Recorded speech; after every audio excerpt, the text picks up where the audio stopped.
Gimana kalian yakin nilainya bagus? Niko dan Eva. Niko gimana? Yakin, Pak. Eva, yakin? Yakin gak yakin sih Pak. Oh gitu. Apa yang bikin kak yakin? Dinilai apa itu? Eh nggak takut karena kan di semester ini takut nggak karena kelihatannya nggak terlalu kayak serius-serius banget. Soalnya kalau naik kelas kalian pasti naik kelas. Anak kelas 11 itu Iya. pasti dinaikkan kelas 12. Kalau nggak naik kelas itu kalau dari 10 ke 11 itu masih bisa kamu. Ya, oke puji Tuhan. Kita boleh bertemu kembali untuk kita belajar firman Tuhan. Dalam waktu yang ada kita belajar untuk eh, membuat firman Tuhan menjadi bagian dari kehidupan kita, menambah wawasan, membangun iman, dan kita semakin kenal dekat dengan Tuhan melalui firman Tuhan yang kita pelajari. Kita berdoa sebentar. Tuhan Yesus, terima kasih. Kami pada siang hari ini mau belajar firman. Damai sejahtera-Mu menyertai kami, penyertaan-Mu ada atas setiap kami ya Tuhan. Dalam nama Tuhan Yesus kami berdoa dan mengucap syukur. Amin. Ya, hari ini kita akan belajar sesuatu yang bisa jadi itu berlaku untuk kalian saat ini, tapi juga saya mempersiapkan kalian untuk terjadi di masa mendatang, untuk kalian di waktu-waktu ke depan, supaya tidak salah langkah, tidak salah dalam kita berjalan di tengah-tengah dunia yang semakin jahat ini. Kalau kalian lihat sekitar kita sekarang ini, dunia ini semakin jahat. Orang membunuh itu seakan-akan adalah hal yang wajar. Orang berbuat curang itu hal yang wajar.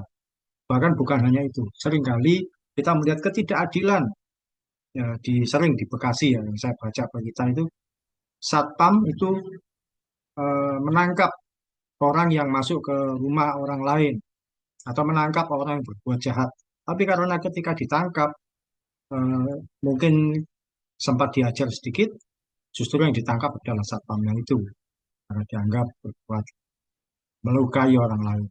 Atau banyak hal yang lain lagi yang kita melihat, loh, kok seperti ini, kok tidak seperti yang saya bayangkan. Nah, ini memang semakin jahat. Orang yang korupsi dihukumnya sedikit. Orang yang kriminalnya mungkin gak seberapa, hukumnya lebih besar. Banyak. Itu dunia ini sedang tidak adil, dunia ini sedang jahat. Banyak hal sekali yang membuat kita akan merasa kok seperti ini, tapi kita mau bertahan hidup sesuai dengan apa yang firman Tuhan ajarkan. Ya, pagi hari ini saya mau ajarkan kita belajar nah, dengan tema jangan mengandalkan manusia. Ini seringkali terjadi orang itu secara sengaja dan tidak sengaja mengandalkan manusia. Kita belajar, kata mengandalkan artinya bergantung, berharap, dan seakan tidak bisa berbuat sesuatu tanpa dukungan tertentu. Kalau orang mengandalkan, itu berarti dia punya ketergantungan yang tinggi pada yang diandalkan. Dia punya harapan yang tinggi pada yang diandalkan dan seakan-akan nggak bisa berbuat sesuatu kalau tanpa adanya dukungan ini. Tanpa disadari seringkali kita mengandalkan manusia atau orang-orang yang ada di dekat kita. Kita spontan secara manusia cari pertolongan. Dan kita lebih suka minta pertolongan manusia daripada mohon pertolongan. Walaupun diajari di gereja, di firman Tuhan atau dimanapun untuk berharap atau mengandalkan Tuhan, tapi seringkali kita lebih suka datang pada manusia karena sifatnya darurat, sifatnya mendesak. Nah, kalau doa kelamaan menunggu Tuhan, cari pertolongan manusia. Apa benar demikian? Kita belajar pertama dari firman Tuhan Mika 7 ayat 5. Nelva bacakan ini. Mika pasal 7 ayat 5. Janganlah percaya kepada teman, janganlah mengandalkan diri kepada kawan. Ya, firman Tuhan ya, sudah menuliskan demikian. Belum-belum kita sudah diperingatkan ini. Jangan percaya kepada teman. Jangan mengandalkan diri kepada kawan. Dan selama ini tanpa kita sadari kita punya orang-orang tertentu, kita andalkan, kita percaya kepada teman, pada kawan dekat, dan sebagainya. Tapi firman Tuhan berkata, jangan percaya kepada teman, janganlah mengandalkan diri kepada kawan. Apa maksudnya? Poin pertama dari jangan mengandalkan manusia yaitu kita diajarkan manusia itu teman, jangan mengandalkan teman.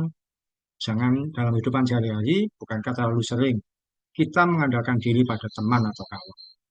Kalau kalian masih sekolah, kadang-kadang tanpa disadari, kalian mengandalkan teman atau orang lain yang kalian tahu ada yang mengandalkan teman dalam mengerjakan tugas atau ulangan. Kadang-kadang ada yang mengandalkan.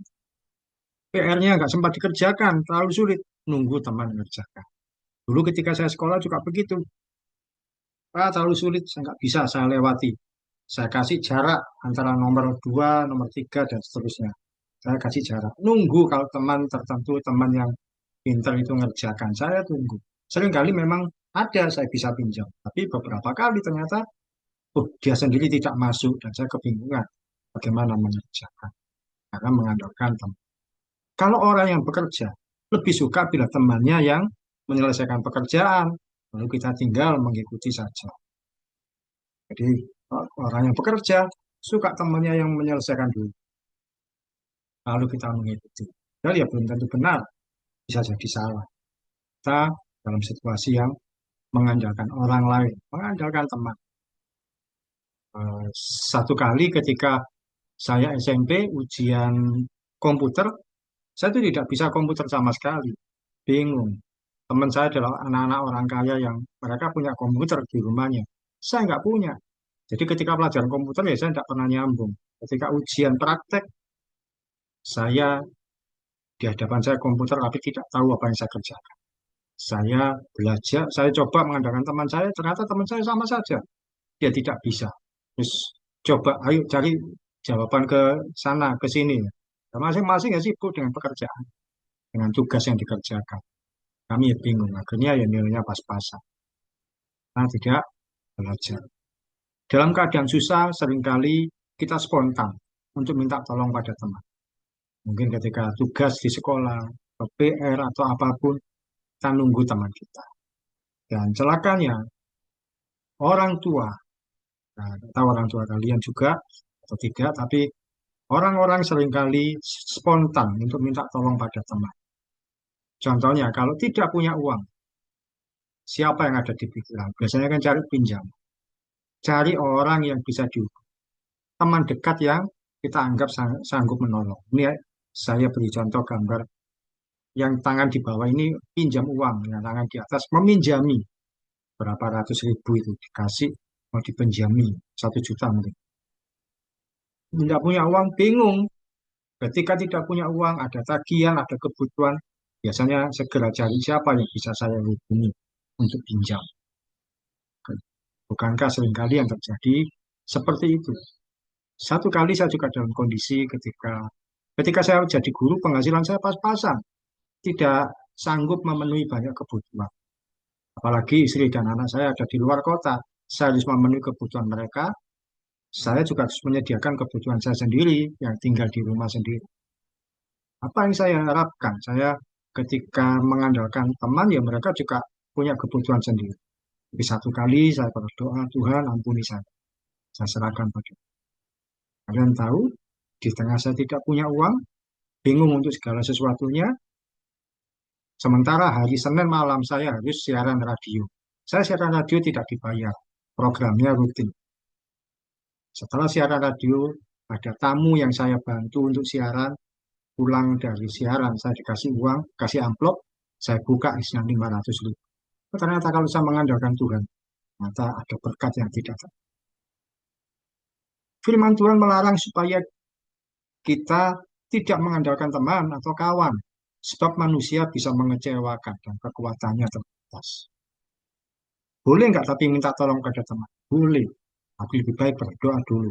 Minta izin sama Tuhan. Boleh atau tidak. Minta tolong teman ini bukan berarti eh, untuk hal-hal yang kecil-kecil nggak boleh. Misalkan minta tolong untuk belikan sesuatu, minta tolong ambilkan barang, atau pinjam. Tidak. Tapi kalau hal-hal yang tertentu, mengerjakan tugas, menyelesaikan ulangan atau menyelesaikan PR atau apapun, ya kita jangan sembarangan minta tolong pada teman dan berlatih untuk mengerjakan sendiri. Minta izin sama Tuhan, Tuhan boleh enggak saya ini tanya ke teman saya untuk tugas yang ini, boleh atau tidak? Kalau Tuhan izinkan, dalam arti kita ada damai sejahtera, kita rasanya itu di hati itu tenang, aman, ya enggak apa-apa. Bahkan kalau misalkan harus pinjam uang, kita berdoa dulu. Kalau di hati ini rasanya ada kayak, tidak apa-apa, kamu hubungi dia supaya bisa membantu. Atau hubungi yang orang ini. Ya kita bisa kerjakan. Tapi kalau ternyata hati ini rasanya ingin buru-buru selesai urusannya dan sebagainya, ya biasanya jadi berantakan. Diskusi kita yang pertama, pernahkah kalian ini berharap pada seorang teman untuk mengerjakan tugas sekolah? Rasanya kalau nggak ada dia, tugas ini nggak terselesaikan. Jadi harus minta tolong pada temanmu. Elva, pernah enggak kamu berharap pada satu teman karena kamu nggak bisa ngerjakan, kamu nunggu dia berharap ke anak ini. Pernah, Pak. Apa itu dalam hal apa? Waktu itu sih nggak bisa apa ngerjain satu soal matematika karena kayak bingung gitu kan kayak gimana terus akhirnya eh, teman sebangkunya aku kan pinter jadi agak nungguin dia gitu. Ya, tidak apa-apa, itu satu pengalaman sendiri. Kalau Niko, pernah kamu menemui situasi kamu tuh berharap pada teman untuk mengerjakan satu tugas sekolah. Kalau nggak ada dia nggak beres. Pernah sih Pak pas kerkom matematika tingkat lanjut Mm-mm. Kamu nggak bisa ngerjakan. itu apa ah kalau nggak ada dia tuh kayak bingung gitu mau ngerjain apa, Oh, nggak dapat arahan dari dia. Kalau ada hal yang kagak penting juga kagak bisa nanya, jadi kita tungguin aja sampai dia bisa waktunya. itu apa? PR atau tugas apa itu? Atau ngerjakan Tugas sih Pak, tugas? Ya, tidak apa-apa. Mungkin tugas satu kali kelompok. tugas kelompok. Tidak apa-apa, Niko dan Eva. Mungkin dalam satu situasi tertentu kamu tidak bisa menunggu temanmu, tapi sambil kamu mempelajari, oh ternyata begitu caranya, itu jalan. Sehingga satu kali ketika menemui masalah yang sama, kamu bisa mengerjakan tanpa harus dibantu temanmu itu. Mungkin benar jalannya, tapi hasil akhirnya keliru, ya tidak apa-apa. Sudah berusaha dengan sebaik. Ya, dalam hidup ini, jangan berharap pada teman, karena teman bisa mengecewakan dalam hal apapun. Kalau sekedar tugas sekolah yang bukan penilaian yang eh, formal, penilaian yang resmi, misalkan untuk ITS, PAS, atau tapi untuk tugas biasa, ya tidak apa-apa, sambil mempelajari dengan baik. Oke, poin pertama, jangan mengandalkan manusia itu, jangan berharap atau jangan mengandalkan teman atau kawan. Teman-teman sudah mengajarkan, sebab bisa mengecewakan. Kekuatannya terbatas, bisa jadi dia berkata, bisa juga tidak bisa. Poin kedua, jangan mengandalkan bangsawan. Minta tolong, Niko bacakan ini.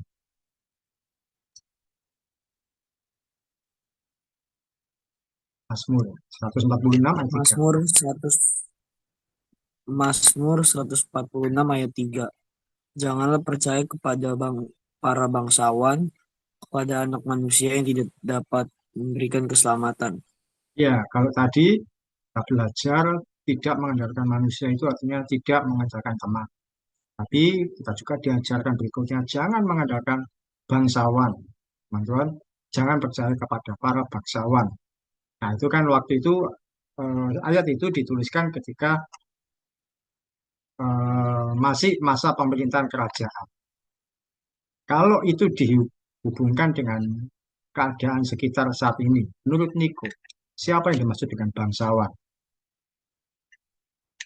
Situasi yang sekarang. Hmm,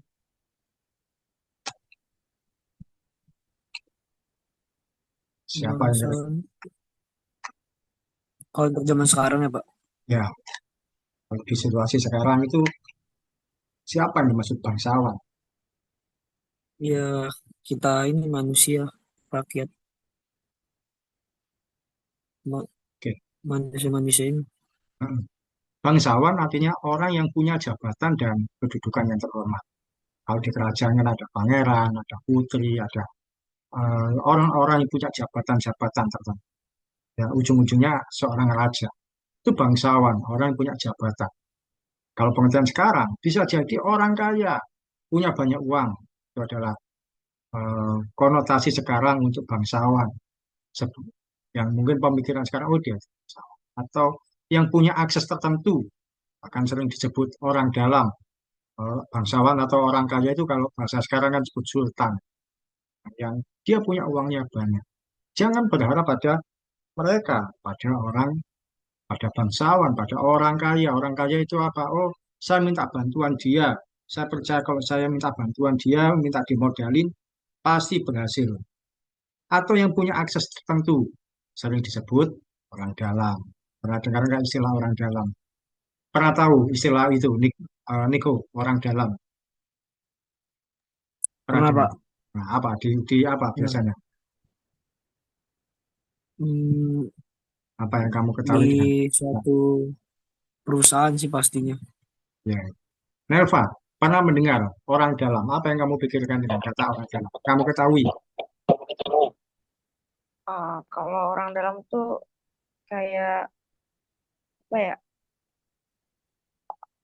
Orang yang punya kendali atas sesuatunya gitu. Jadi dia bisa kayak apa masuk-masukin orang gitu loh di kayak suatu perusahaan atau sekolah atau apapun itu. Ya, kalau menurut Niko tadi, di perusahaan, menurut Nelva bukan cuma perusahaan, tapi di sekolah. Bisa masukin orang. Oh, kalau lewat saya bisa diatur, lewat saya bisa diselesaikan.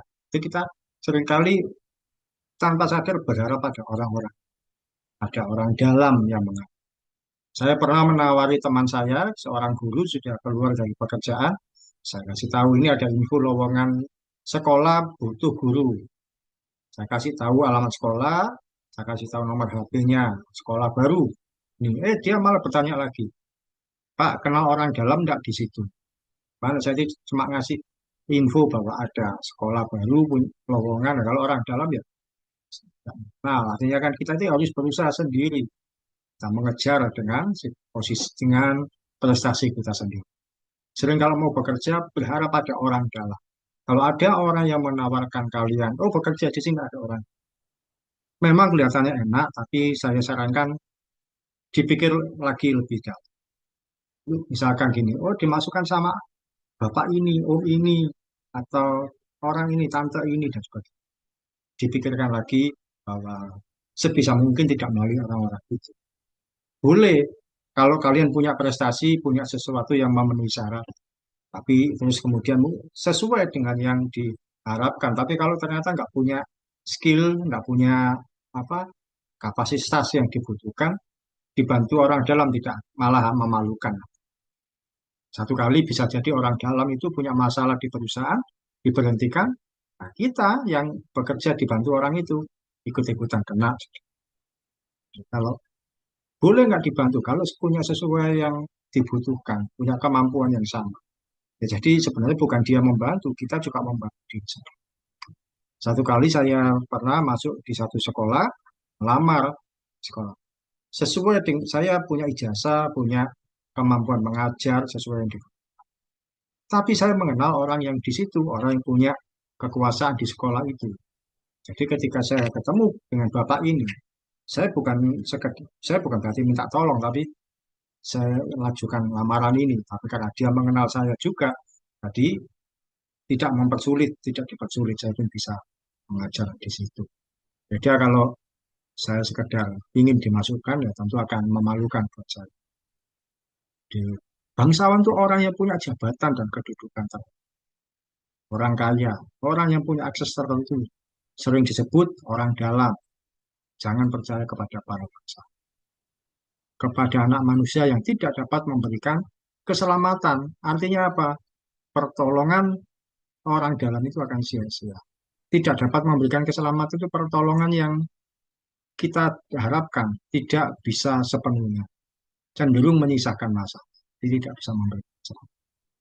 Beranilah untuk belajar mencapai segala sesuatu dengan kemampuan kita sendiri, baik melalui prestasi maupun pengalaman. Karena kita punya prestasi, punya pengalaman, punya kemampuan, orang pun akan menghargai kita ke depan. Nah, demikian, tidak berharap pada bangsa. Diskusi kita yang kedua, pernahkah kamu mengalami sendiri atau menemui orang yang berharap pada orang kaya dan punya kedudukan tertentu? Jadi orang ini berharap pada orang kaya untuk dibantu atau orang yang punya posisi tertentu. Maka pernah menemui atau kalian pernah mengalami, kalau dari saya dulu, saya itu punya seorang teman ya usianya di atas saya kurang lebih 20 tahun di atas saya. Seorang kaya, orang Katolik, terus menganggap saya adalah keponakannya sendiri. Sampai berkata, apapun yang Oki mau silakan bilang ke saya sedia. Oh, hal itu membuat saya jadi nyaman, aman, tenang. Suatu kali saya tidak punya uang beli bensin, saya tinggal SMS. Pak, tolong saya ditransfer 1.000, 400.000, dan sebagainya. Iya, satu kali karena situasi hubungan kami jadi tidak baik, memburuk, dan saya mulai menyesali bahwa ternyata selama ini saya yang berharap pada orang. Memang orang itu kaya dan tidak menuntut apapun dari saya, tidak membalas sampai apapun saya minta boleh, tapi ternyata saya yang salah, saya memanfaatkan. Nah, seringkali kita akan jadi seperti itu, memanfaatkan orang kaya atau itu. Elva, pernah nggak kamu mengalami, oh saya punya teman yang kaya, saya minta uang dia, manfaatkan lah. Atau mungkin menemui orang yang seperti itu. Nah, kamu lihat, oh orang ini berharap pada bapak itu. Pernah nggak? Nggak pernah sih, Pak. Apa itu?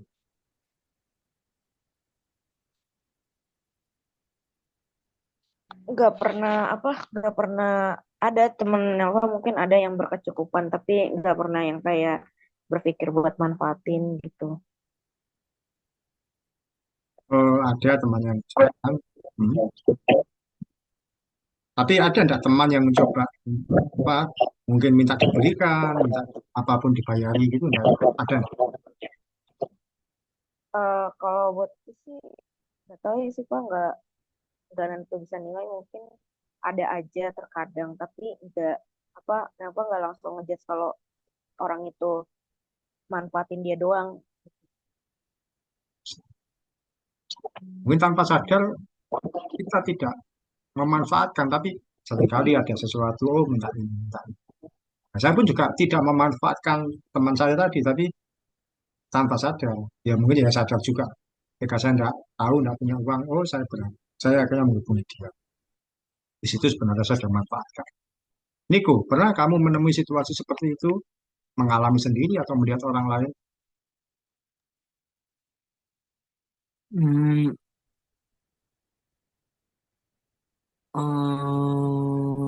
enggak sih Pak.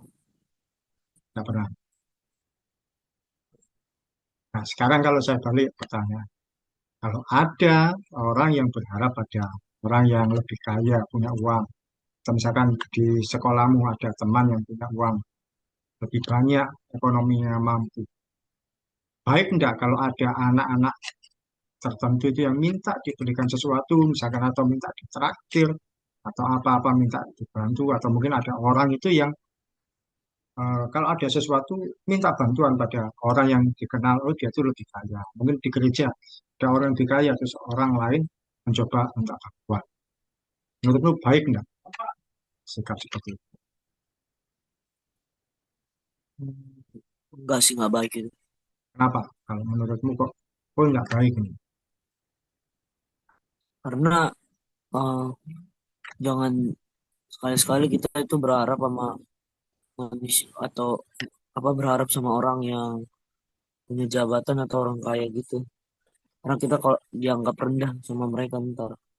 Ya, sekali. Satu kali kita akan dianggap rendah. Oh, orang ini suka minta-minta. Oh, orang ini kalau butuh aja ke sini. Oke. Menurut Nelva, saya balik juga.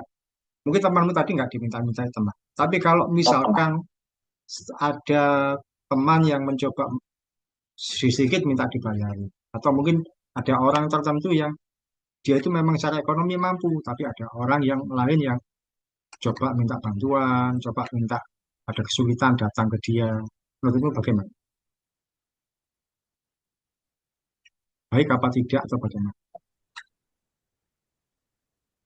Nggak baik sih Pak kalau misalkan konteksnya terus-terusan gitu minta dibayarin atau apapun itu. Tapi kalau misalkan di sisi dia yang emang minta tolong itu emang butuh banget dan tanpa sadar, kayaknya itu nggak jadi masalah sih Pak. Selagi yang membantu itu pun nggak keberatan dan emang mampu gitu buat bantu. Boleh, boleh. Jadi selagi yang membantu tidak keberatan ya, nah, tapi kita juga harus membatasi diri. Jangan sering. Oke, makasih. Itu pendapat yang baik dari Niko dan Puji Tuhan. Poin terakhir pelajaran firman Tuhan kita dari Yeremia 17 ayat 5 sampai 6. Ayat 5 bacakan Nelva, nanti Niko yang bawahnya ayat 6. Silakan Nelva di Yeremia 17 ayat 5. Beginilah firman Tuhan, terkutuklah orang yang mengandalkan manusia, yang mengandalkan kekuatannya sendiri, dan yang hatinya menjauh daripada Tuhan. Niko, bawahnya.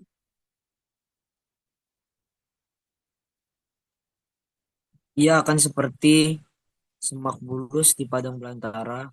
Ia tidak akan mengalami datangnya keadaan baik. Ia akan tinggal di tanah anggus, di padang gurun, di negeri padang asin yang tidak berpenduduk. Ya, teman Tuhan, di ayat 5 dikatakan terkutuklah orang yang mengandalkan manusia, yang mengandalkan kekuatannya sendiri. Pertama tadi mengandalkan manusia, manusia itu kita mengandalkan teman. Yang kedua mengandalkan bangsawan atau orang kaya, atau bahkan orang dalam. Tapi di poin ketiga ini, seperti firman Tuhan katakan, jangan mengandalkan diri sendiri. Dengan dikatakan, terkutuklah mengandalkan kekuatannya sendiri. Firman Tuhan melarang untuk kita tidak mengandalkan diri sendiri.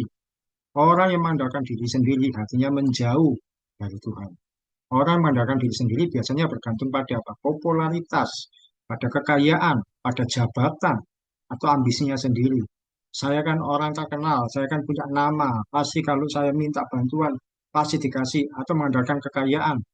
Nah, ini kekayaan punya saya miliki sendiri. Kekayaan saya tidak akan habis-habis. Orang nggak boleh minta-minta. Saya nggak perlu bantu-bantu, ini sudah susah payah saya dapatkan. Atau mengandalkan jabatan.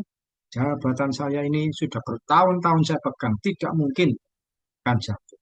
Saya punya ambisi sendiri bahwa saya akan mencapai situasi yang baik, situasi yang lebih berkecukupan dari sekarang. Sebagainya. Kalau kalian tahu dulu di zaman Orde Baru, presidennya masih Presiden Soeharto, yang namanya menteri itu setiap 5 tahun nggak pernah ganti. Sekarang kan ya ganti orang, ada yang tetap ada yang ganti. Kalau dulu orangnya itu saja, sampai bertahun-tahun. Ada menteri yang sampai 20 tahun memegang jabatan yang sama. Tapi ketika masuk masa reformasi tahun 98, tiba-tiba Pak Presiden Soeharto sudah mundur, para pejabat juga akhirnya kehilangan jabatannya. Mereka bingung, tidak siap dengan situasi yang mendadak. Dari orang yang kaya, orang punya jabatan, jadi orang yang tidak lagi dikenal oleh banyak orang. Mau mengandalkan namanya sendiri ya tidak bisa lagi. Orang yang mengandalkan diri sendiri akan mengalami kegagalan. Tapi firman Tuhan berkata, dia tidak akan mengalami hal yang baik. Tidak akan mengalami datangnya keadaan. Dan juga selain mengalami kegagalan akan mengalami kesulitan. Firman Tuhan berkata, tinggal di tanah angus, di padang gurun, di negeri padang asin yang tidak berpenduduk. Artinya tinggal di negeri tanpa penduduk itu mengalami kesulitan. Tidak mengalami hal yang baik, itu mengalami kegagalan. Jangan mengandalkan diri sendiri. Kekuatan kita ini terbatas dan tidak berdaya. Kita memang boleh memiliki prestasi, tapi jangan terlalu sombong dan merasa aman. Karena prestasi kita bisa dikalahkan oleh orang. Eh, pernah enggak Siapa ini Niko? Pernah mendengar nama Elias Pikal atau tidak? Elias Pikal. Ya, nggak tahu ya. Hmm, Jadi dia itu enggak, petinju Bro. Indonesia, petinju yang punya gelar juara dunia, ya, luar biasa. Jauh sebelum ada eh, siapa ini Yordan itu dan seterusnya, dia petinju Indonesia yang terkenal. Tapi belakangan dia jadi apa? Ketika dia sudah kalah, orang sudah tidak lagi memperhatikan dia, orang sudah menjauh dari dia, tidak lagi dikenal, tidak lagi mengagung-agungkan dia. Akhirnya jadi satpam di eh, tempat hiburan malam. Bukan berarti pekerjaan satpam itu rendah, tapi dia itu dari orang yang dikenal banyak orang, punya prestasi, punya sabuk juara dunia, punya kekayaan, kemudian merosot kerja apa saja, pokoknya dapatnya jadi sama. Kehidupan ini tidak kekal, apa yang hari ini kita banggakan akan menjadi penyesalan di kemudian. Hal yang terbaik adalah mengandalkan Tuhan dalam berbagai situasi hidup kita. Libatkan Tuhan dalam setiap perencanaan dan seluruh aspek hidupmu. Dalam seluruh aspek hidup kalian. Ketika nanti mau lulus, berdoa Tuhan saya kemana? Bukan mengandalkan nilai atau kemampuan. Karena kalau hanya mengandalkan nilai atau kemampuan, susah. Untuk bekerja susah, untuk kuliah pun juga kesulitan. Sekarang kuliah itu mahal. Ada UKT kalau di negeri. Uang kuliah tunggal itu sudah berapa juta tiap semester. Bekerja pun demikian. Akan kita salah kalah bersaing dengan yang lain. Elva pernah mendengar nggak beberapa hari yang lalu di Bekasi ada dibuka lowongan kerja. Yang dibuka lowongan kerja cuma berapa posisi, tapi yang datang ribuan orang, 25.000. Pernah ngikuti berita itu enggak? Bekasi di tempat mana saya lupa. Oke, nggak terlalu ngikutin berita sekolah sekarang sih, Pak. Kayaknya pernah denger sih Ya, ada berita-berita kayak sekarang tuh susah banget yang namanya kuota eh SP apa sih SPMB ya kalau sekarang. semakin. Niko, ngikutin enggak berita yang tadi saya sebutkan? Ada 25.000 orang eh, berebut lowongan pekerjaan, ada job fair. Nggak tahu. Enggak, Pak. Hmm. Ya, beberapa hari lalu di Bekasi. Pemerintah Kota Bekasi mengadakan job fair bursa lowongan kerja. Ini ikut 25.000 orang. Padahal yang dibutuhkan ya beberapa saja. Situasi sekarang susah. Kalau kita tidak mengandalkan Tuhan, bagaimana kita akan bisa bertahan hidup? Kalau kita nggak bertahan hidup, kita nggak mengandalkan Tuhan, kita akan susah untuk menjalani segala sesuatu. Jadi, kalau kita mengandalkan Tuhan, ada saja pertolongan dalam kehidupan. Oke, kalau menurut Niko, singkat saja, bagaimana caramu mengandalkan Tuhan dalam kehidupan sehari-hari? Dengan berdoa, Pak.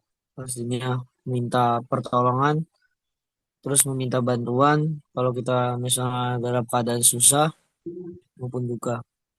Amin. Gitu. Doa dan berseru pada Tuhan, minta pada Tuhan. Dialah penolong kita yang ajaib. Menurut Nelva, bagaimana caramu mengandalkan? eh Hampir sama sih Pak, dengan kita selalu mau apapun yang kegiatan yang mau kita lakuin atau kita rencanakan, kita pasti selalu berdoa gitu. Jangan jangan sombong kalau ngerasa diri sendiri bisa ngelakuin apa-apa sendiri gitu. Karena mau gimana pun kita pasti butuh Tuhan gitu. Gitu. Jadi itulah poin kita sesungguhnya adalah kita berdoa, kita memohon pertolongan Tuhan, dialah yang sanggup menyediakan jalan keluar dalam kehidupan kita. Tanpa Tuhan kita nggak bisa apa-apa. Oke, yang lalu yang berdoa siapa? Eva. Niko Pak. Saya, Oh, Pak. Niko. Sekarang Eva bisa berdoa ya. Silakan. Bapak yang baik, terima kasih Tuhan untuk kesempatan pada pagi hari ini dalam ibadah komsel kami yang singkat ini Tuhan. Tuhan, terima kasih untuk hamba-Mu Pak Oki yang telah menyampaikan firman-Mu yang mengajarkan kami bahwa kami harus selalu mengandalkan Engkau Tuhan dalam setiap kondisi apapun dalam hidup kami, tidak mengandalkan diri kami sendiri Tuhan. Ajarlah kami agar kami selalu mengandalkan-Mu Tuhan dimanapun dan kapanpun itu Tuhan. Tuhan berkati hambamu Pak Oki, berkati setiap pelayanan yang dilakukan agar menjadi berkat bagi banyak orang Tuhan. Terima kasih Tuhan, kami serahkan seluruh kegiatan kami hari ini dan hari-hari ke depannya hanya ke dalam tangan kasih-Mu saja. Terima kasih Tuhan Yesus, amin. Amin. Puji Tuhan. Terima kasih Niko Neva. Tuhan memberkati. Terima kasih Terima Pak. kasih Pak.